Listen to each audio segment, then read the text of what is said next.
Bom dia. Na nossa reflexão de hoje, vamos refletir no livro de Atos dos Apóstolos, capítulo 18, do versículo 9 em diante, que nos diz assim: Certo dia o Senhor falou a Paulo em visão: Não tenha medo, continue falando e não fique calado, pois estou com você e ninguém vai lhe fazer mal ou feri-lo, porque tenho muita gente nessa cidade. Assim, Paulo ficou ali durante 1 ano e meio ensinando-lhes a palavra de Deus. Sendo Galho o procônsul da Acaia, os judeus fizeram em conjunto um levante contra Paulo e o levaram ao tribunal fazendo a seguinte acusação: Este homem está persuadindo o povo a adorar a Deus de maneira contrária à lei. Nós podemos ver na história de essa viagem de Paulo em Corinto que uma semelhança dos dias que nós estamos vivendo hoje. Né? Nós estamos vivendo hoje dias complicados em que muitas pessoas que se acham donos da verdade têm feito os questionamentos e têm realmente praticado ensinos contrários à palavra de Deus. Nós podemos ver, assim, de forma muito clara, hoje, as igrejas, né, com espírito denominacionista,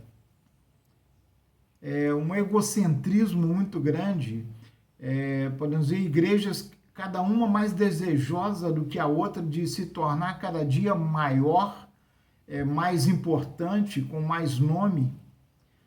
Nós vemos também várias divergências doutrinárias, não divergências teológicas, mas divergências doutrinárias, diferenças de formas de governo, de costumes, forma de procedimento, né?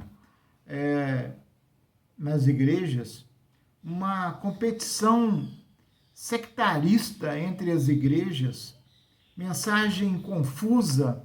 As igrejas têm buscado atender aos desejos do homem, dos seus membros ou das pessoas que estão diante deles, e esquecem de que, na verdade, eles têm que atender a necessidade das pessoas, a necessidade daqueles que buscam a igreja.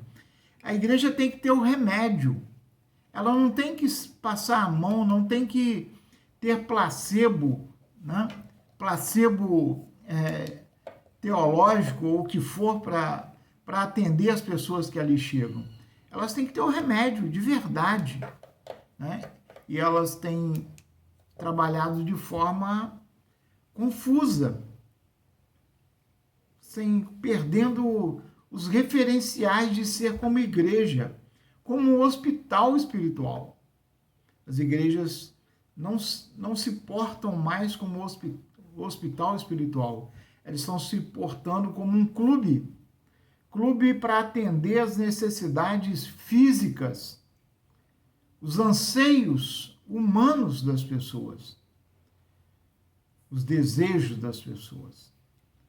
E nós podemos ver que a igreja, na verdade, é um reflexo da sociedade, da nossa sociedade. E assim, aquilo que nós vemos acontecer na igreja, nós estamos vendo também acontecer na sociedade. Diante desse grande avanço tecnológico, meios de comunicação ultra rápidos, uma impessoalidade, um egocentrismo também nas pessoas, podemos ver o crescimento da violência, do desemprego, um crescimento desordenado das cidades. E nisso nós vemos crescer também nas pessoas um ceticismo, um materialismo muito grande. Estamos vivendo dias difíceis, mas tem alguns valores que eles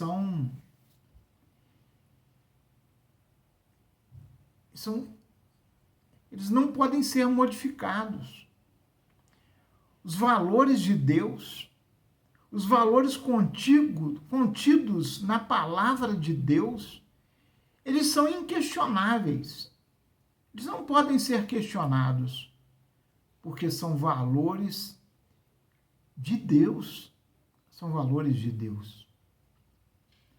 As dificuldades que Paulo enfrentou naqueles dias na igreja de Corinto, em que as autoridades religiosas o levou, né, diante do tribunal com acusações falsas.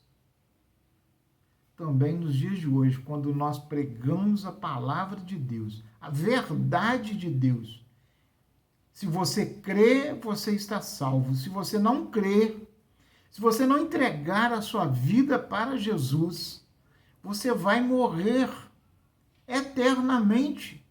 Esta é uma verdade que assusta as pessoas nos dias de hoje.